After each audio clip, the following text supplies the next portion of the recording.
साथियों नमस्कार। आज का टॉपिक है अपना बौद्ध और जैन धर्म।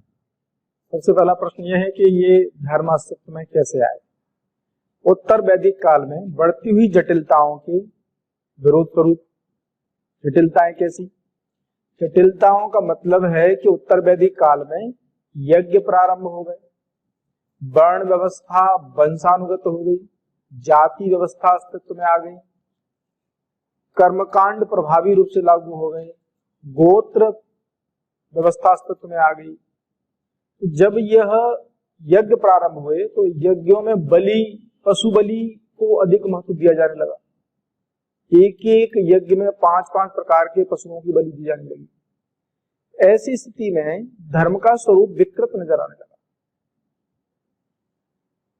उपनिषदों में पशु बलि की बड़ी कड़ी निंदा की गई है। मुंडकोपनिषद में यज्ञों को टूटी नावों की तरह बताया गया। इन्हीं सभी कारणों से 600 बीसी के लगभग यानी उत्तर वैदिक काल के अंत में बौद्ध ग्रंथों के अनुसार 62 संप्रदाय और जैन ग्रंथों के अनुसार 368 संप्रदाय अस्तित्व में आए। आपको ध्यान से बात सुननी है, इसको समझना भर है। और एक बार आपको ये समझ आया तो बौद्ध जैन तो बहुत ही जी आपको याद रहेगा। साथियों मैं करीब 22 वर्षों से इस तरह की कक्षा दे रहा हूं प्रतियोगी परीक्षाओं के लिए, और प्रश्न जो आते रहे हैं मैं उन पर आपके लिए फोकस करूंगा। अगर आप गौर से सुनते हैं तो बौद्ध जैन से आने वाले सारे प्रश्न आपके कवर होंगे। जो 62 संप्रदाय बौद्ध ग्रंथों के अनुसार और 368 संप्रदाय जैन ग्रंथों के अनुसार हैं, उनमें से बौद्ध और जैन संप्रदाय ही चिरस्थायी, अधिक लोकप्रिय और स्थापित हो पाए। अब यहां अपन बात करेंगे बौद्ध और जैन। ये मैंने आपको बताया कि क्यों अस्तित्व में आए, ठीक है। अब जरा देखते हैं बौद्ध और जैन। एक तरफ आप लिखें पहले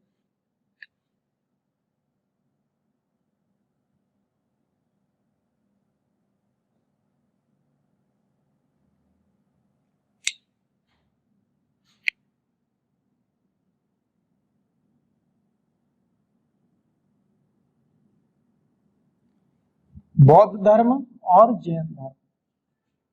जिस तरह से तराजू में अपन किसी चीज को रखकर तौलते हैं तो वजन जो होता है ना बराबर रहता है, तो संतुलन बना रहेगा दोनों फलों का। या हम बौद्ध जैन को भी ऐसे याद रख सकते हैं, वरना तो कंफ्यूजन बहुत होगा। किसको ज्ञान कहाँ मिला, किसकी माँ का नाम क्या था, किसके पिता का क्या नाम था, किसकी पत्नी का क्या नाम था, ऐसे कंफ्यूजन बहुत अधिक रहते हैं। तो यहाँ अगर हमने आपको कंप्लीट इसको स्टडी कर लिया, जैसे मैंने कहा जन्म कहाँ हुआ, दोनों का जन्म अलग अलग जगह, दोनों के बचपन के नाम अलग अलग। इस तरह से तुलनात्मक अध्ययन इसका जब आप करेंगे तो बौद्ध जैन आपको टिक याद हो जाएगा। अब प्रश्न ये उठता है कि बौद्ध ज्यादा प्राचीन है या जैन? क्योंकि कुछ ग्रंथों में जो ऑथेंटिक बुकें हैं उनमें कई जगहों पर पढ़ने को मिला कि बौद्ध ग्रंथों में जैन धर्म को उसकी एक शाखा के रूप में बताया गया, जबकि जैन धर्म प्राचीन संदर्भ में भी मिलता है, क्योंकि जैन धर्म में कुल 24 तीर्थंकर हैं। महावीर स्वामी महात्मा बौद्ध के समकालीन हैं, तो महावीर स्वामी जो कि अंतिम और 24वें तीर्थंकर हैं, उनसे पहले 23 तीर्थंकर हुए, अर्थात ऋषभदेव और अजितनाथ और अन्य जो तीर्थंकर हैं उनके उल्लेख ऋग्वेद में मिल जाते हैं। तो अगर ऋषभदेव का उल्लेख ऋग्वेद में मिल रहा है तो निश्चित तौर पर जैन धर्म अधिक प्राचीन है। तो साथियों यहाँ पर हम क्या है, पहले जैन धर्म की कुछ चर्चा कर देते हैं महावीर स्वामी से पहले वाली, और उसके बाद दोनों को तुलनात्मक रूप में अध्ययन करते हैं। तो जैन धर्म में जब आप देखेंगे, जैन धर्म में प्रथम तीर्थंकर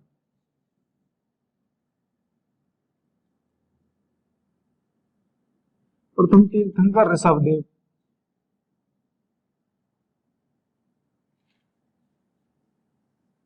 ये जो ऋषभदेव हैं, इनका जन्म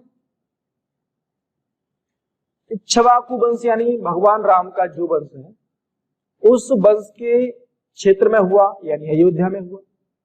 और इन्होंने कैलाश पर्वत पर, जो कि वर्तमान चाइना में पड़ता है, कैलाश पर्वत पर जाकर के निर्वाण प्राप्त किया, यानी मृत्यु को वर्ण किया, तपस्या की, उपदेश दिए।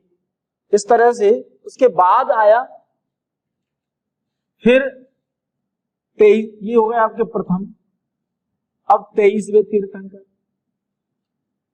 23वें तीर्थंकर का नाम है पार्श्वनाथ।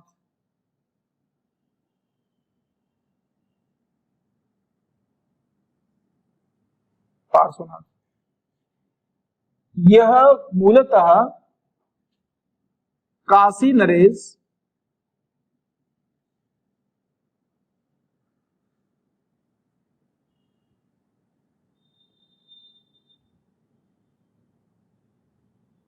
अश्वसेन के पुत्र थे।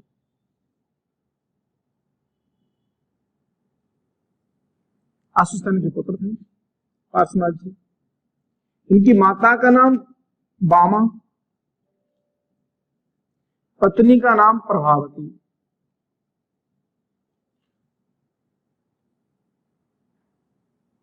प्रभावती इन्होंने गृह त्याग किया 30 वर्ष की आयु में।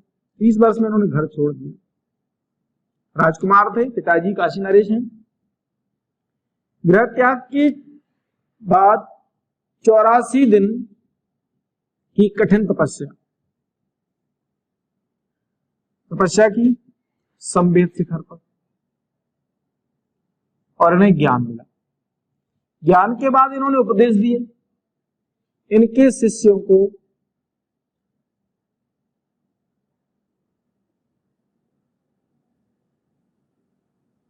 निर्ग्रंथ कहा। इनके शिष्यों को निर्ग्रंथ कहा गया। अब जरा यहां एक चीज और देखिए, इनके शिष्यों को निर्ग्रंथ कहा गया। इन्होंने 4 शिक्षाएं दी, 4 व्रत बताए, 4 महाव्रत। सत्य, अहिंसा, अस्तेय, अपरिग्रह।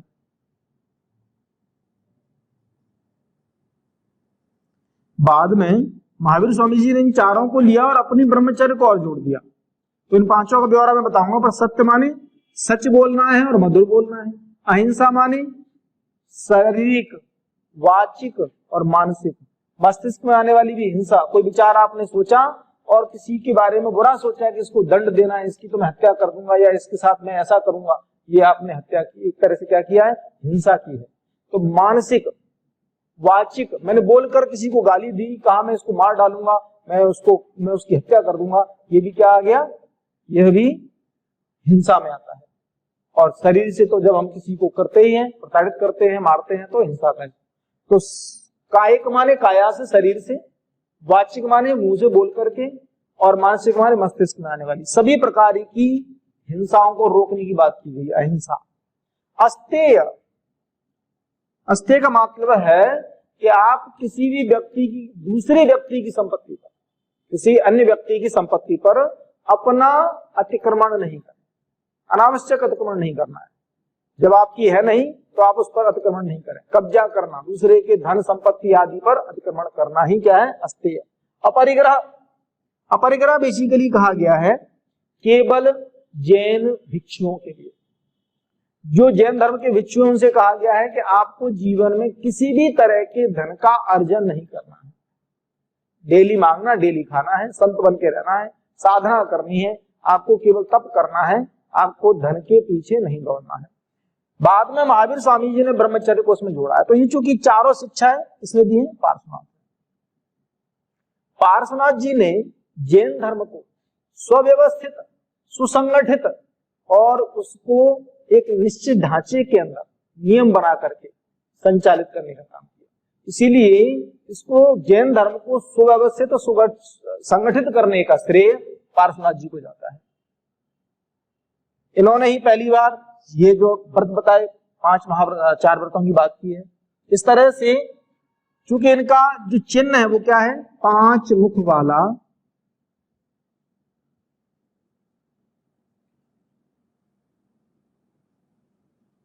सर्प, ये 5 मुख वाला सर्प क्या है, इनका चिन्ह है।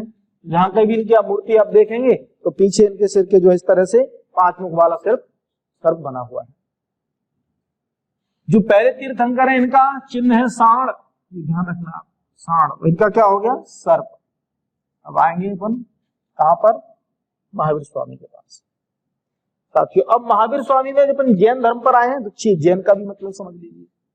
जैन का मतलब है जिनेंद्रिय, यह शब्द बना है जिन से, जिनका अर्थ होता है विजेता। विजेता कौन, विजेता कौन, किस बात का विजेता, विजेता अपनी इंद्रियों पर विजय प्राप्त करने वाला, विजेता कौन है। तो जिन शब्द का अर्थ क्या है, जिन शब्द कहां से आया, जैन कहां से बना है, जैन शब्द बना है जिन से, जिनका अर्थ है विजेता। विजेता किसका, इंद्रियों पर विजेता।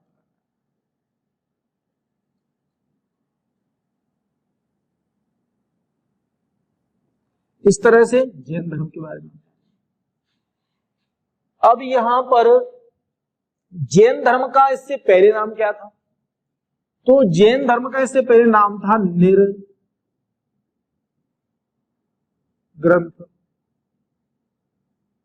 निर्ग्रंथ, और निर्ग्रंथ होने के कारण ही महावीर स्वामी को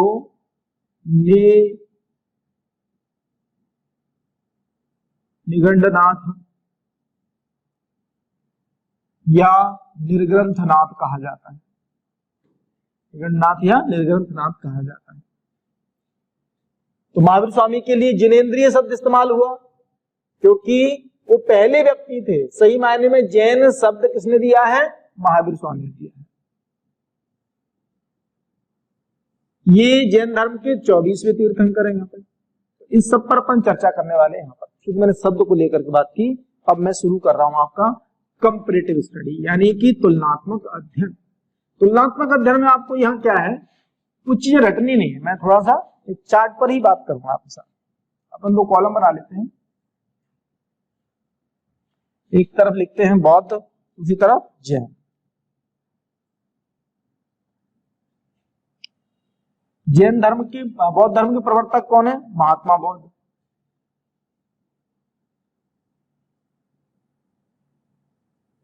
कौन है ये, प्रवर्तक।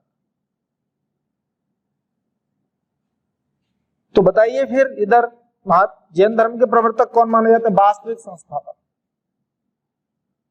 वास्तविक संस्थापक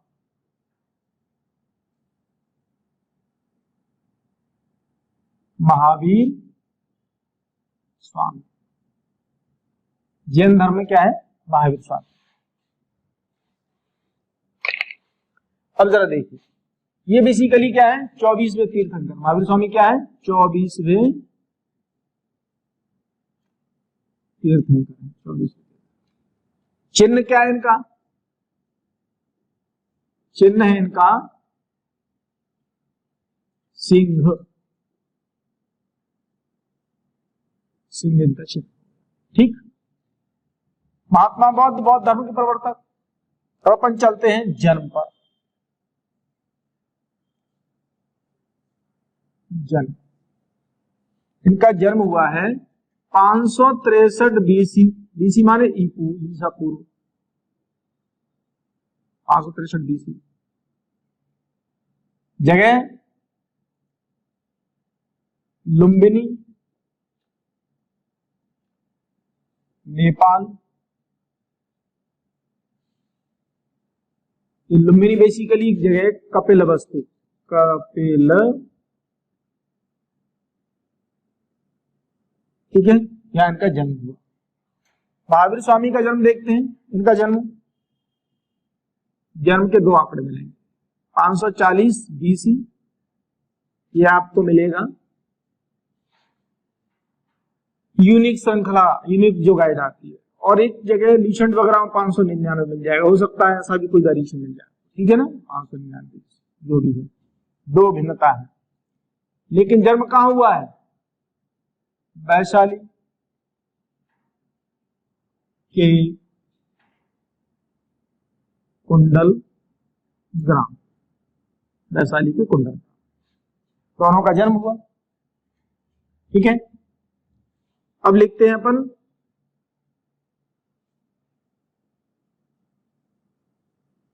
बचपन का नाम। बचपन का नाम क्या है महात्मा बुद्ध का? सिद्धार्थ। महावीर स्वामी के बचपन का नाम क्या है? वर्धमान। वर्धमान। अब जरा देखें पिता इनके पिता का नाम है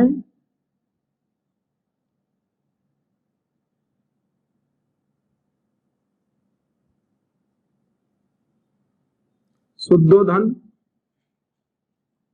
इनके पिता का नाम सिद्धार्थ।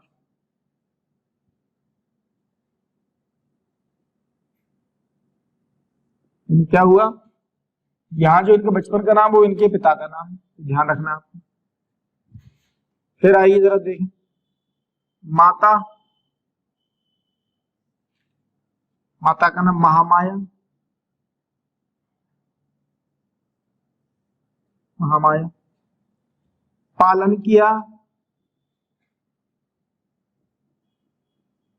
गौतमी ने। गौतमी कौन है? महाप्रजापति।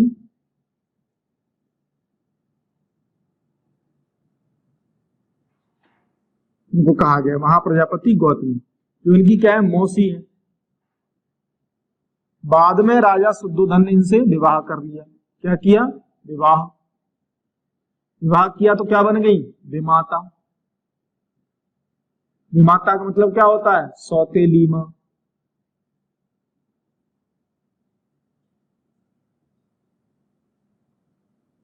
सौतेली मां। ठीक है, इस तरह से। तो क्योंकि इनके जन्म के 7 दिन बाद, कितने दिन? 7 दिन बाद महामाया की मृत्यु होगी।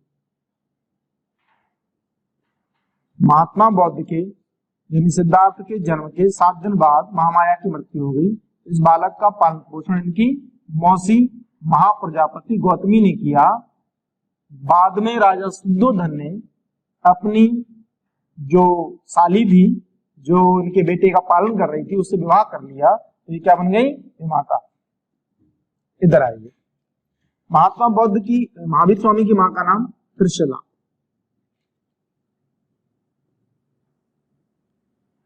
जो चेटक की बहन थी, ये कौंडिन्य गोत्र की थी, उनकी माता जी। अब यहां हमको देखिए क्या देखना है कि किस उससे जुड़े हुए हैं। जो पिताजी शुद्धो, इनके सिद्धार्थ नहीं, पिताजी शुद्धो महात्मा बुद्ध के, यह मूलतः शाक्य क्षत्रिय कबीले, शाक्य क्षत्रिय कबीले के मुखिया थे। मुखिया। यहां क्या है पिताजी?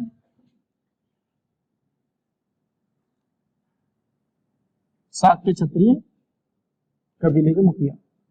यहां क्या है इनके पिता? इनके पिता हैं जात्रक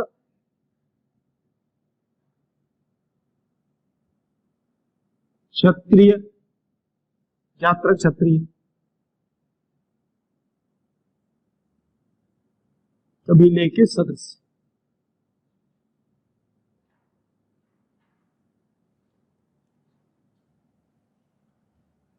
इनके मामा की बेटियां जो थी 5, वो 5 राजाओं के यहाँ पर जो जनपद थे उस समय के, उनके यहाँ पर उनकी ससुराल थी। और इसीलिए जैन धर्म को बहुत अधिक प्रश्रय राज परिवारों में मिला है। हालांकि बौद्धों को भी प्रश्रय राज परिवार में मिला है। एक चीज कंप्लीट जब आप पढ़ते जाएंगे तो आपको लगेगा कि बौद्ध धर्म जैन धर्म की तुलना में ज्यादा सरल और सहज है, क्योंकि जैन धर्म में कठोर और जटिल नियमों का अनुपालन किया गया है।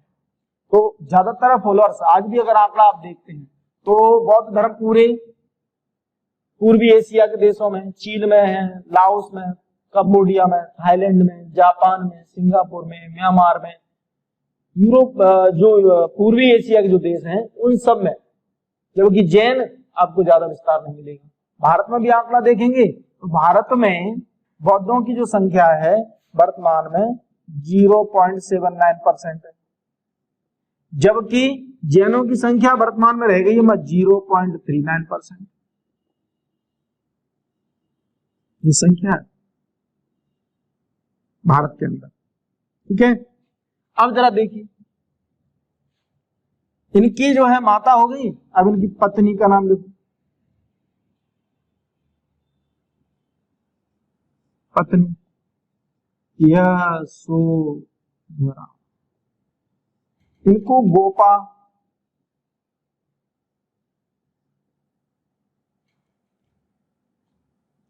और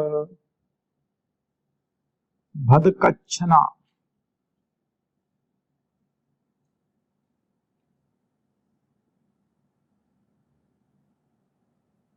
आदि नामों से जाना जाता है। इनकी पत्नी का नाम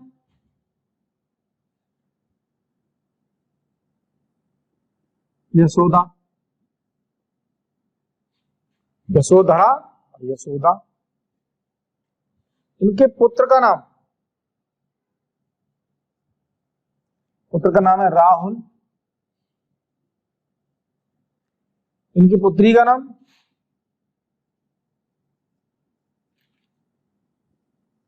प्रियदर्शना, या एक नाम और है अनुज्या, अनुज्या। दामाद का नाम जमाली, जो महावीर स्वामी का सबसे पहला प्रिय शिष्य भी था और पहला विद्रोही भी था। जमाली इनका सबसे पहला प्रिय शिष्य और जमाली भी था। अब जरा देखें, यहां देखें जरा, इनकी जो भाई था, भाई का नाम नंदीवर्धन और बहन का नाम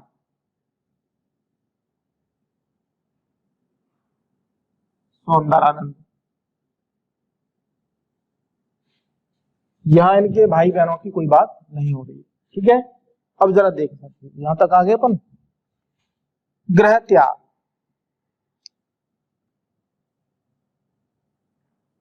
जन्म के बाद गृह त्याग।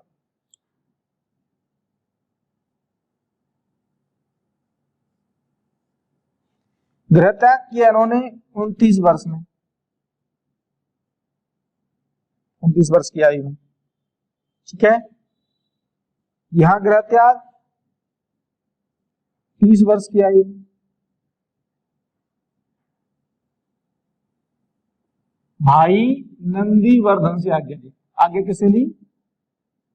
आज्ञा भाई नंदीवर्धन से, अपने भाई नंदीवर्धन से आज्ञा लेकर के गृह त्याग किया था।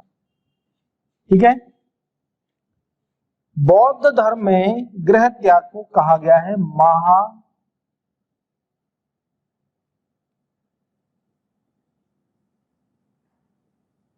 महाभिनिष्क्रमण, महाभिनिष्क्रमण, ये ध्यान रखना। गृह त्याग की घटना को क्या कहा गया है? महाभिनिष्क्रमण। ठीक, फिर चलिए, अब जरा जैसे देखा आपने, कबीला जान लिया इनका, इनके गृह त्याग के बारे में जान लिए, माता पिता जान ली, पत्नी जान ली, बेटा बेटी के बारे में बात हो गई। अब बात करनी है इनकी जो भाषा थी, भाषा है पाली।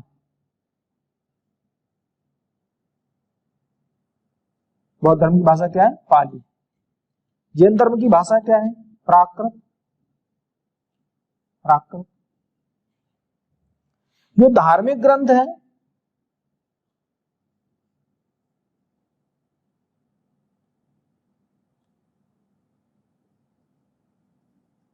धार्मिक ग्रंथ क्या कहलाते हैं? पेटक। इधर क्या कहलाएंगे धार्मिक ग्रंथ?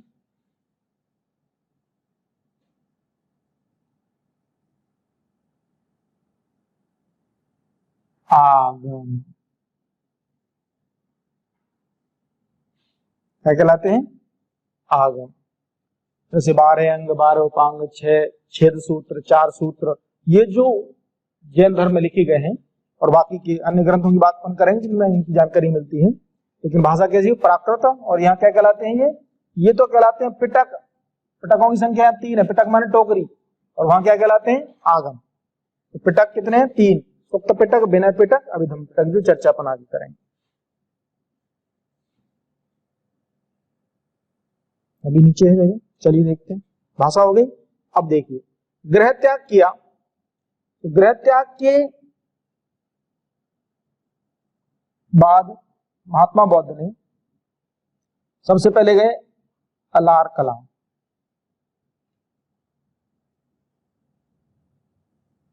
अलार कलाम आश्रम गए, ऐसा कहा जाता है कि गुरु का नाम क्या था? अलार कलाम। उसके बाद ये गए, कई जगह पर उद्रक या रुद्रक मिलता है, उद्रक रामपुत्र इस आश्रम में। उसके बाद चले गए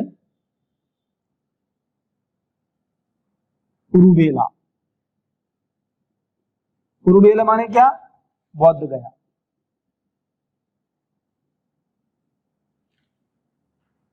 कुरुबेला बौद्ध गया, ठीक है।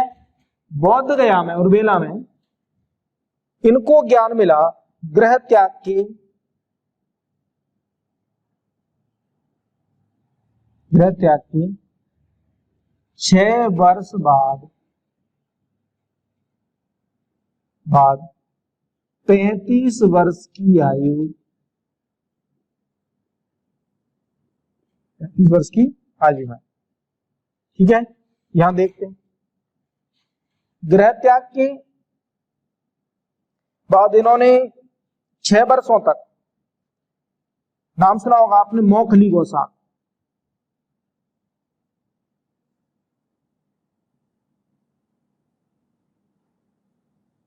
मौखली गौशाल के साथ तब किया इन्होंने, एक नए संप्रदाय की स्थापना कर ली, आजीवक संप्रदाय मौखली गौशाल ने। और उन्होंने फिर वहां से छोड़ करके और गृह त्याग के 13 माह बाद वस्त्र त्याग दिए, वस्त्र त्याग किया, वस्त्र त्याग दिए। और ये क्या हो गए? ये हो गए बेसिकली दिगंबर। दिगंबर माने जिन्होंने आसमान को ही अपना संपूर्ण शरीर का आवरण मान लिया हो। सामान्यतः कहा जाता है कि जो हमारी आत्मा है उसका वस्त्र हमारा शरीर है, और शरीर का वस्त्र ये कपड़े नहीं है, आसमान है, किससे क्या छुपाना। जब इंद्रियों पर नियंत्रण कर लिया तो ये क्या बन गए? दिगंबर। तो 13 माह बाद इन्होंने वस्त्र त्याग दिए, तथा गृह त्याग के 12 वर्ष बाद, कितने वर्ष बाद? 12 वर्ष बाद। गृह त्याग के 12 वर्ष बाद 42 वर्ष की आयु में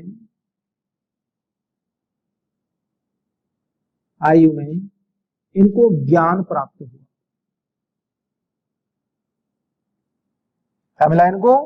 ज्ञान प्राप्त हुआ, जिसको केवल्य कहा गया है, पर वो मैं बाद में आगे बात कर रहा हूं, ठीक है। यहां तक आप आ गए, यहां तक आपने चीज जानी। अब जरा देख,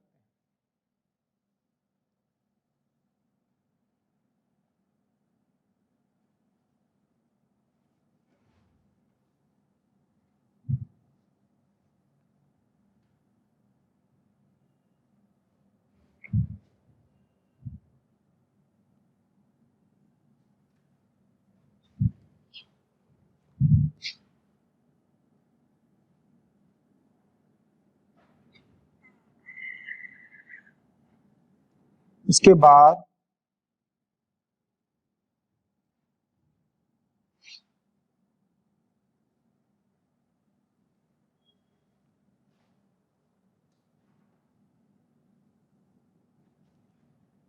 ज्ञान कहां मिला?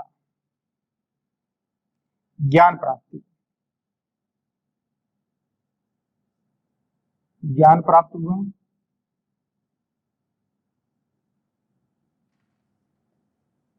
कुरुबेला, यानी बौद्ध गया में ज्ञान प्राप्त हुआ। कब हुआ? कहां पर हुआ? तो लिखेंगे निरंजना, निरंजना नदी के तट पर पीपल के वृक्ष के नीचे,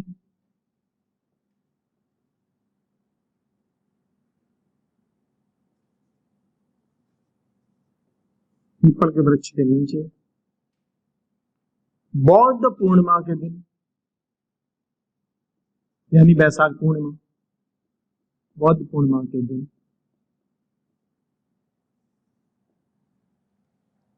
बौद्ध गया में कब मिला है? गृह त्याग के 6 वर्ष बाद। गृह त्याग के भी मैंने बता दिया आपको 6 वर्ष बाद।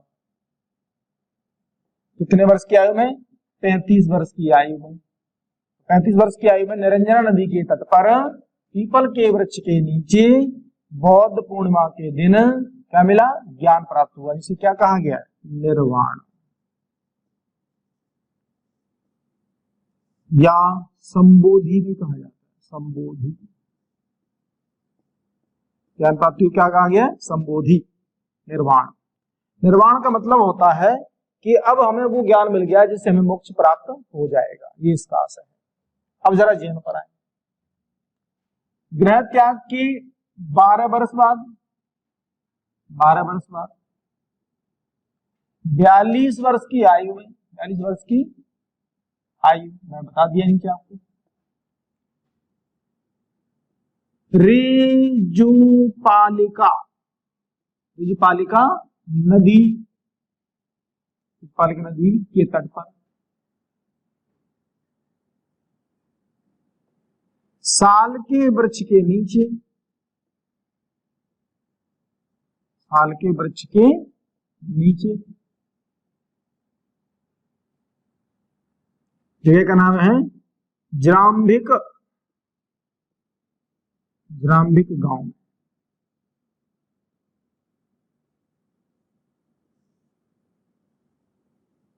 क्या मिला? ज्ञान। ज्ञान को कहा गया है केवल्य, केवल्य, कैवल्य प्राप्त हुआ।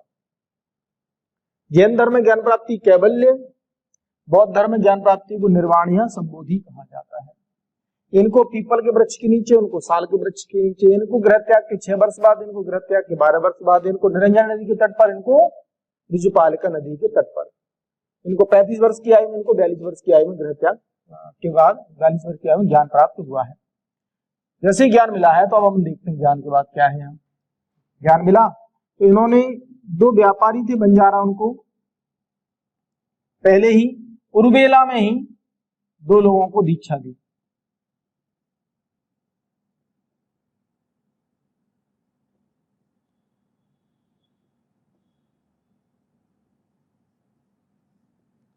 उसके बाद सारनाथ,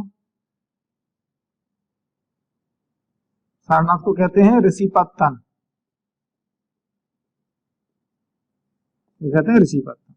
सारनाथ में अपना पहला उपदेश, पहला धर्म उपदेश 5 ब्राह्मणों को दिया।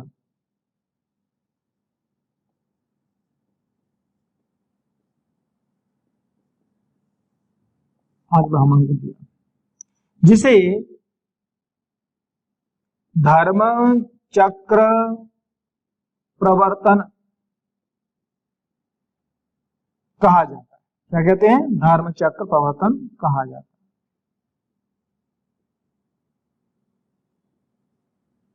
यहाँ क्या है? जहां गांव मिल गया ज्ञान। ज्ञान के बाद इन्होंने विपुल चल, विपुल चल पहाड़ियों, विपुल चल पहाड़ियों पर 11 ब्राह्मणों को पहला उपदेश दिया।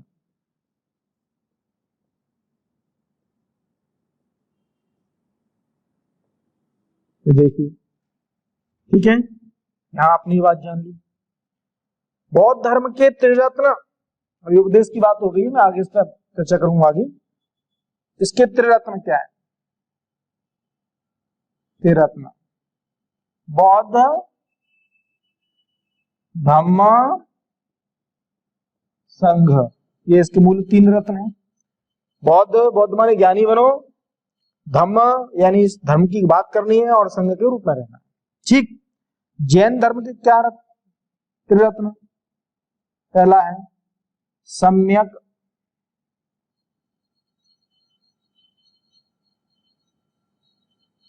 श्रद्धा। श्रद्धा मतलब होता है सम्यक दर्शन, सम्यक यानी सत श्रद्धा, सम्यक दर्शन, सम्यक आचरण, चरित्र। सम्यक श्रद्धा, सम्यक आचरण, सम्यक ज्ञान। सम्यक से आशय यहां सत से है, सत माने सच्चा। तो यहां 3 रत्न, यहां 3 रत्न। जैन धर्म में कुल 5 महाव्रत। 5 महाव्रत क्या क्या हैं? 5 महाव्रत हैं सत्य, अहिंसा, अस्तेय, अपरिग्रह,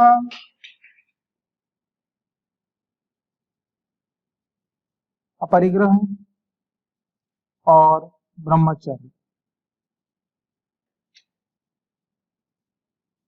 अब जरा देखिए, सत्य, अहिंसा, अस्तेय, परिग्रह, 4 तो दिया है पार्थनाथ, जो बता चुका हूं आपको। ब्रह्मचर्य को किसने जोड़ा है? महावीर स्वामी ने। ब्रह्मचर्य को किसने जोड़ा है? महावीर स्वामी ने ब्रह्मचर्य को जोड़ा है। ये प्रश्न आपके लिए है। इनके सबके मतलब बताया। सत माने सच्चा बोलना है, मधुर बोलना है। अहिंसा यानी अहिंसा रखनी है, किसी भी तरह की हिंसा नहीं करनी। कौन कौन सी हिंसा नहीं करनी? कायिक, वाचिक और मानसिक। कायिक माने शरीर से, बोलने से और मस्तिष्क से। अस्तेय माने दूसरे के धन पर अतिक्रमण नहीं करना है। अपरिग्रह माने बौद्ध भिक्षुओं को धन को इकट्ठा नहीं करना है। और ब्रह्मचर्य का मतलब है वो जो जैन भिक्षु हैं, उनको ब्रह्मचर्य का, आजीवन ब्रह्मचर्य का पालन करना है। इस तरह से इनके क्या है। इसी तरह से ये 5 इनके क्या है, ज्ञान की बात की गई। 5 ज्ञान कौन कौन से? श्रुति, मति, अवधि, श्रुति, मति, अवधि, मन पर्याय और कैवल्य, यानी जो ज्ञान प्राप्ति है। तो ये 5 ज्ञान क्या कहे गए? श्रुति, मति, अवधि, मन पर्याय और कैवल्य। जैन धर्म में कुल 18 पापों की बात की गई है। कितने? 18 पाप। 18 पाप बताए गए हैं। अब जरा देखें बौद्ध धर्म। बौद्ध धर्म जैसे आएंगे तो त्रिरत्न ये होगा। बौद्ध धर्म के अंदर संसार में दुख के 4 कारण बताए गए। दुख के 4 कारण।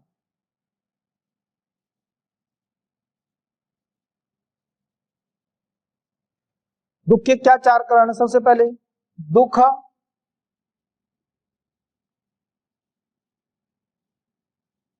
दुख समुदय,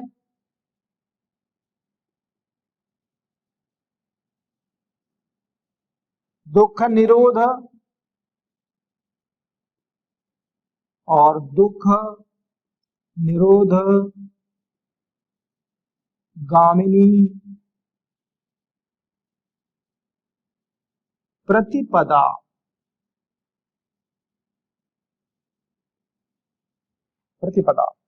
ये उन्होंने बताया 4 बोले दुख के कारण हैं। दुख माने किसी दुख को हम मानते हैं, दुख हमने मान लिया है इसलिए। दुख समुदाय माने कोई एक दुख नहीं, बहुत सारे दुख। दुख निरोध, जितना ज्यादा दुख को रोकोगे तो दुख और बढ़ता है। और दुख निरोध गामिनी प्रतिपदा, यानी जीवन भर दुख को ही, जीवन में दुख के मार्ग पर चलते रहें। लेकिन इसके लिए उन्होंने अष्टांगिक मार्ग यानी 8 मार्ग बताए। क्या बताया? अष्टांगिक मार्ग।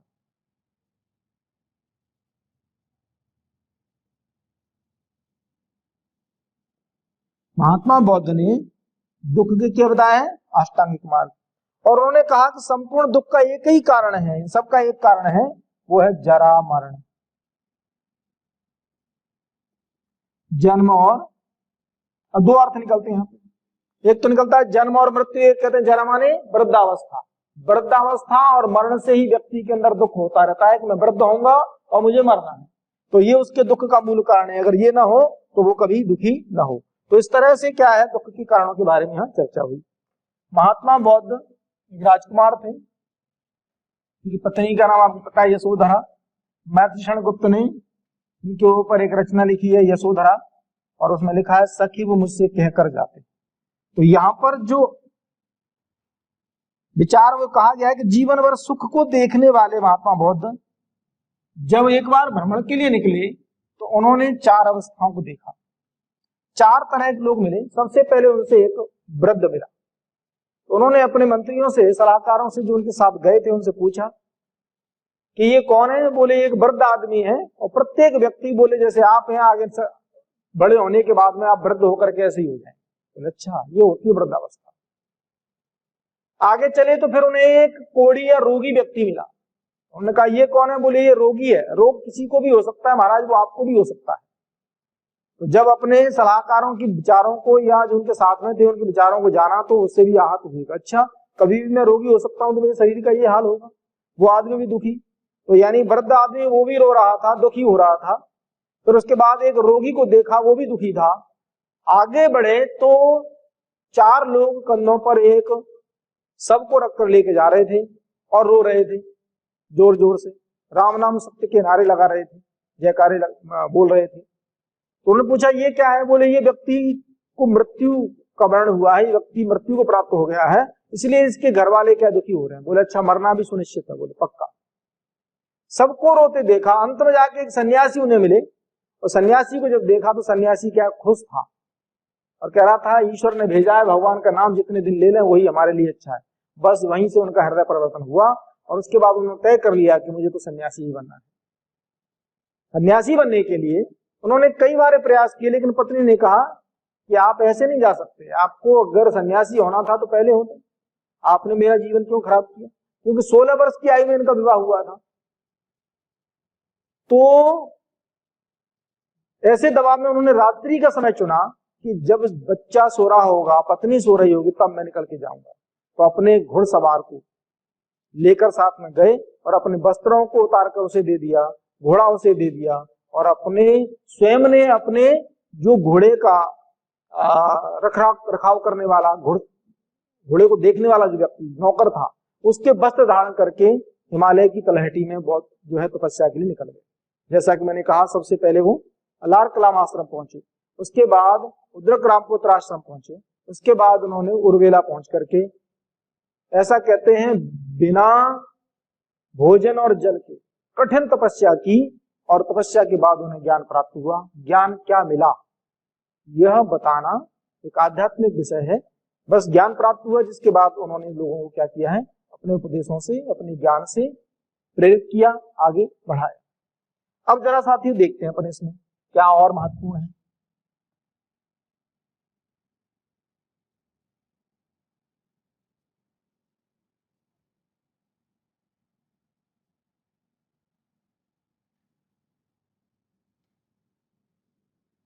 महात्मा बौद्ध ने अपने जीवन के सबसे अधिक उपदेश दिए कहां पर, कौशल की राजधानी श्रावस्ती में।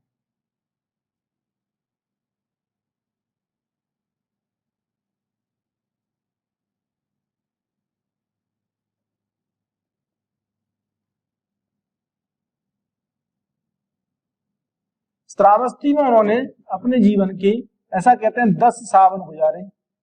सबसे अधिक समय यहीं रहे हो। बरसात का जो सीजन था उसमें यहाँ पर आकर के रहते थे। उसके बाद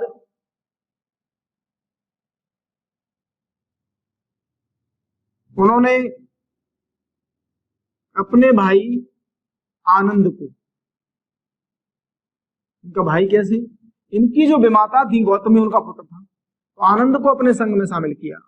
और आनंद के अनुरोध पर संघ में शामिल होने वाली प्रथम महिला महाप्रजापति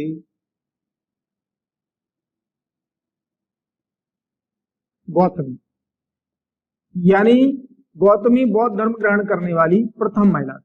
क्या थी ये? प्रथम महिला।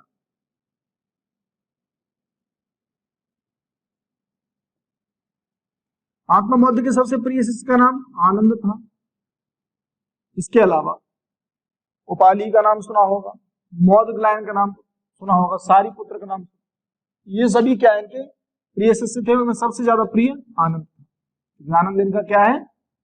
भाई भी है और भक्त भी है, जो इनका अनुयायी है, भिक्षु है, ठीक है, जिसने इनसे दीक्षा ले ली है। महात्मा बुद्ध के सबसे प्रिय राजा जो मित्र था, मित्र राजा, कई राजा थे, उनमें सबसे नाम आता है, महत्वपूर्ण वो नाम आता है बिंबिसार का।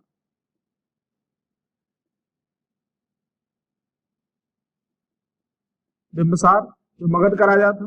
उसके बाद आपने नाम सुना होगा प्रसेनजीत का, उदयन का, ये सब क्या इनके दरबार इनके जो है मित्र राजा थे, जिन्होंने इनका जो है संरक्षण भी किया, साथ में इनको अनेक तरह के बौद्ध विहारों को बना बनाकर इनको उपहार दिया, भेंट दिया, और इनके धर्म को वर्ण किया, स्वयं धर्म अपना लिया था बिंबिसार ने।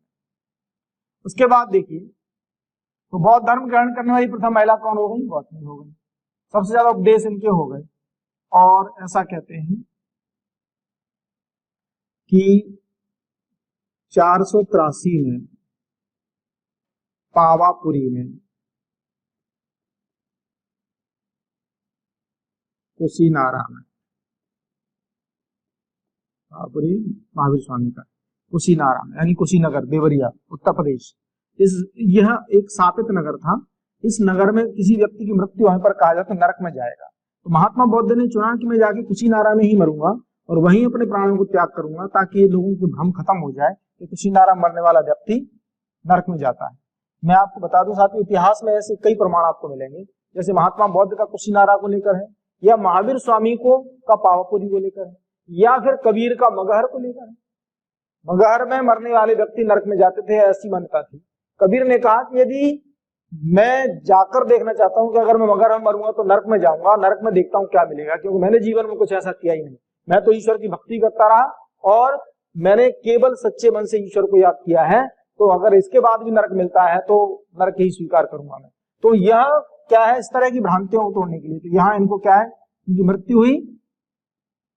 महात्मा बुद्ध की मृत्यु को क्या कहते हैं? महापरिनिर्वाण, महापरिनिर्वाण।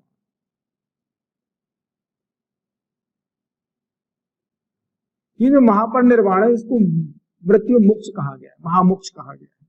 ज्ञान प्राप्ति को मोक्ष और मृत्यु को महामोक्ष कहा गया। तो कुशीनारा में इनकी मृत्यु हुई। इसके बाद आ जाइए इधर महावीर स्वामी। महावीर स्वामी देखते हैं, इनको क्या है, अनेक ग्रंथों की रचना हुई, उपदेश दिए, और लास्ट में जाकर के इस तरह से इन्होंने ज्ञानों की बात की, और अंत में जाकर के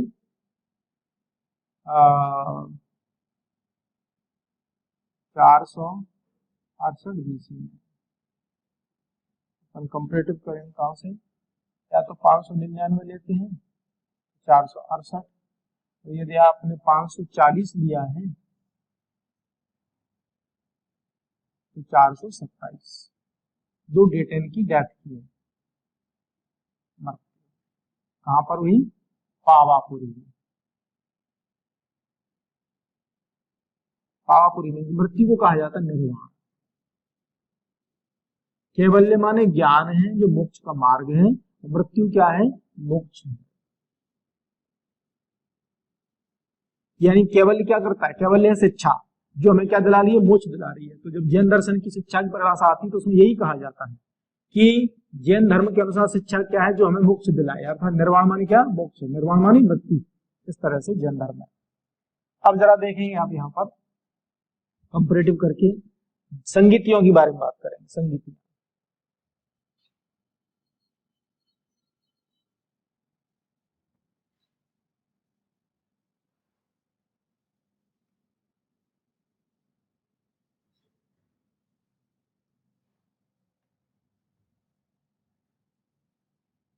पहली, दूसरी, तीसरी, चौथी, 4 संगीतियां हुई। पहली वर्ष लिखेंगे आप 483, 383, 250 और 100 AD। पहली हुई राजगृह, सप्तपर्णी गुफा, जगह का नाम क्या है? सप्तपर्णी गुफा। दूसरी हुई वैशाली, तीसरी हुई पाटलिपुत्र और चौथी हुई है कुंडलवन कश्मीर। कुंडलवन कश्मीर। राजा कौन है? अजातशत्रु।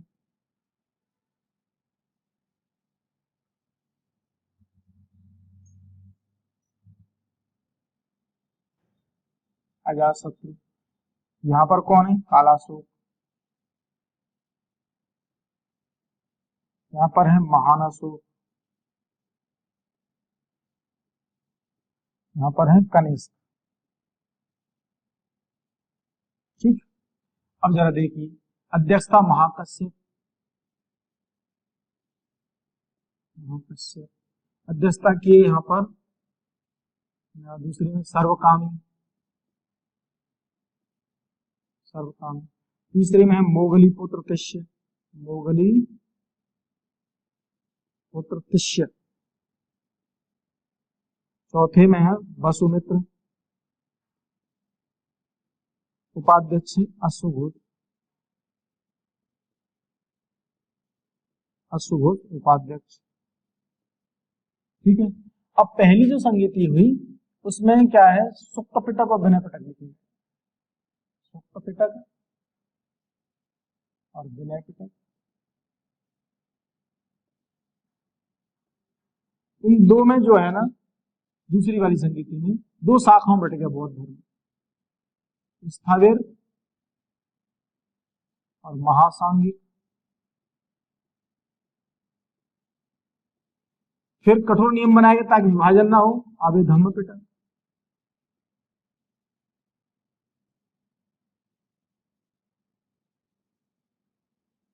और ये उसके बाद चौथी संगीति में ये दो शाखाओं बट गया। क्या?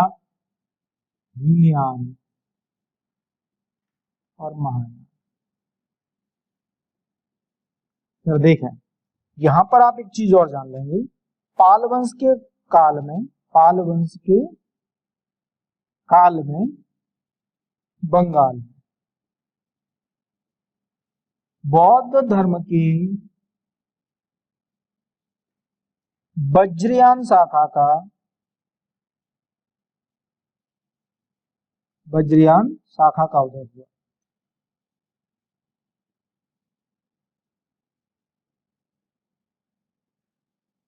ये वज्रयान शाखा की पाल वंश के काल में। अब आपको आना है जैन संगीति। जैन धर्म में दो संगीतियों का आयोजन हुआ। पहली 300 BC, दूसरी 512 AD।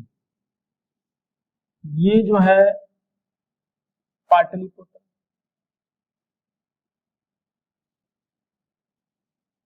ये बल्लभी गुजरात, चंद्रगुप्त मौर्य के काल में।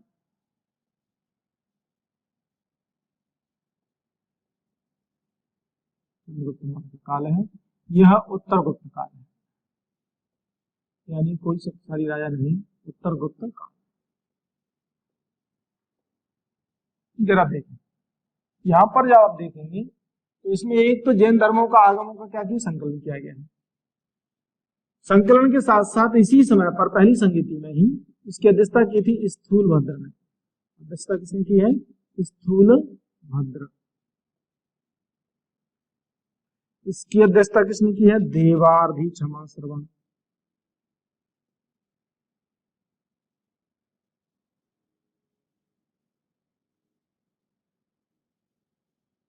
देवार्धी क्षमा श्रवण। स्थूलभद्र। आपको जानकारी होगी संदर्भ में, मैं बता दूं, इस समय पर 300 BC के आसपास, यानी 298 BC से लेकर के और 300 के बाद तक अकाल पड़ा। यहाँ पर बहुत अधिक अकाल पड़ने मगध में अकाल पड़ा, तो जैन भिक्षुओं के लिए बनाए गए आश्रमों में लोग जो अनाज दान करते थे, उनके भोजन की जो व्यवस्था होती थी वो नहीं चल पा रही। तो ऐसी स्थिति में भिक्षुओं का जीवन कठिन होने लगा। चूंकि सारे लोग दिगंबर रहते थे तो बस्तियों में भिक्षा मांगने के लिए जाते नहीं थे। तो इस संगीति में इकट्ठा होकर के प्रस्ताव रखा गया कि हम यहाँ पर श्वेत वस्त्र धारण कर लेंगे, तो श्वेत वस्त्र धारण करके बस्ती में जा पाएंगे और लोगों के पास जो अतिरिक्त भोजन होगा वो हमें मिल जाया करेगा, जिससे हमारा जीवन चल जाएगा। क्योंकि भोजन कम होने की स्थिति में कोई व्यक्ति दान नहीं देता है, लेकिन दरवाजे पर मांगने पर किसी व्यक्ति के पास थोड़ा भी भोजन होने पर उसमें से वह कुछ अंश दान कर सकता है। अब यहाँ पर क्या हुआ, स्थूलभद्र का मत था कि यहीं पर रहा जाए और श्वेत वस्त्र धारण किए जाए, लेकिन एक और विचार यहाँ पर आ गया। नाम सुना होगा आपने भद्रबाहु का। भद्रबाहु ने कहा कि हम महावीर स्वामी द्वारा दिए गए किसी भी ऐसे, उनके द्वारा अपनाए गए किसी भी ऐसे आचरण को नहीं छोड़ सकते जो उन्होंने स्वयं वर्ण किया। उन्होंने कहा था कि वस्त्र धारण नहीं करने हैं तो हम वस्त्र धारण नहीं करेंगे, और उन्होंने दिगंबर शाखा का नेतृत्व किया। तो दो शाखाओं में ये बट गया, ठीक है ना। स्थूलभद्र के नेतृत्व में श्वेतांबर हो गए, श्वेतांबर, और भद्रबाहु के नेतृत्व में क्या हो गए, दिगंबर हो गए।